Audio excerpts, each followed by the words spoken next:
The fake Emperor Justinus has run away with the Rudy's aura after the Chaos Knights have defeated his sinister nightmares.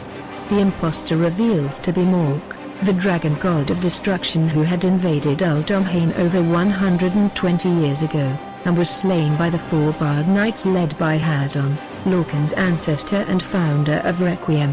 Mork has escaped up north, slaying anything he has come across, taking refuge on the peak of the volcano, Mount Vitruvius, which its past eruptions had destroyed all towns under its base.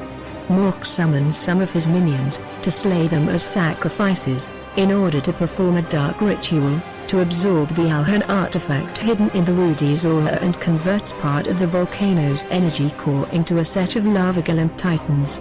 Meanwhile, Lorkhan and the Chaos Knights have arrived to Mount Vitruvius, but, due to a magic trap hidden by Mork which has been activated, the Knights are teleported and separated in 6 different points of the volcano's base.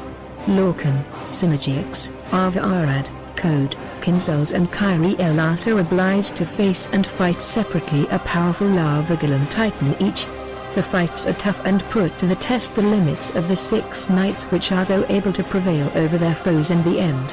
The 6 Knights are so able to finally assemble together, reaching the volcano's summit, where they are able to finally find Mork, who has assumed the form of the legendary Firestone Dragon, looking visibly displeased by the presence of these intruders.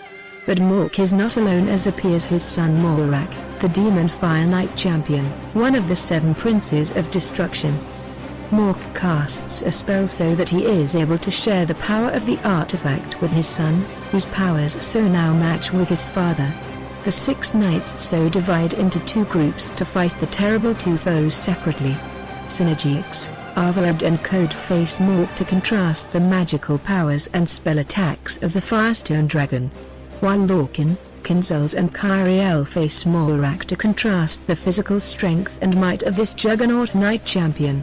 CinergyX, Arvaarad and Code do their best to avoid Mork's Death Breath fire attack, as they simply are unable to launch one attack as Mork attacks them with incredible ferociousness. At some point CinergyX hints to Code and Arvaarad to try something out. The 3 so separate, and at the signal of CinergyX, Code lures Mork towards him. Arvaarad so combines power of Ints with CinergyX's energy bombs, entrapping Mork. CinergyX ignites then his octagon explosion, with Code suddenly turning around and jumping towards Mork's head to use his bolt revenge as the final strike. Also Lorkhan, Kinzuls and Kyrielle are having a tough battle against Morak, as their attacks seem unable to strike the Knight champion even once. Morak then uses his Crimson Fire Cut to knock down the 3 Knights. Lorkhan so decides to attempt with Kinzuls and Kyrielle the Requiem Sword Storm combo. It's a risky move, as the combo will deplete all their spiritual energy, so after a short chant they recite, while avoiding their foe's attack, the 3 Knights jump at the same time towards Morak, using Kinzuls' Soul Spiral with Black Moon, Kyrielle's Dead Cross Ceremony and Lorkhan's Millennium Thrust combined together. Both Mork and Morak have been hit with fatal moves which knock both of them down dead. The battle is finally over and the Chaos Knights are triumphant, happily smiling and out of breath. As they approach the 2 dead corpses, they fade away and sudden red light blinds them. As they open their eyes they see a fire goddess who calls herself Ifri appear in front of them. The newly born sentient goddess warns them they will need the aid also of her 3 sisters' powers to defeat the god of war Kultan, transforming herself into the fire sword Ifria.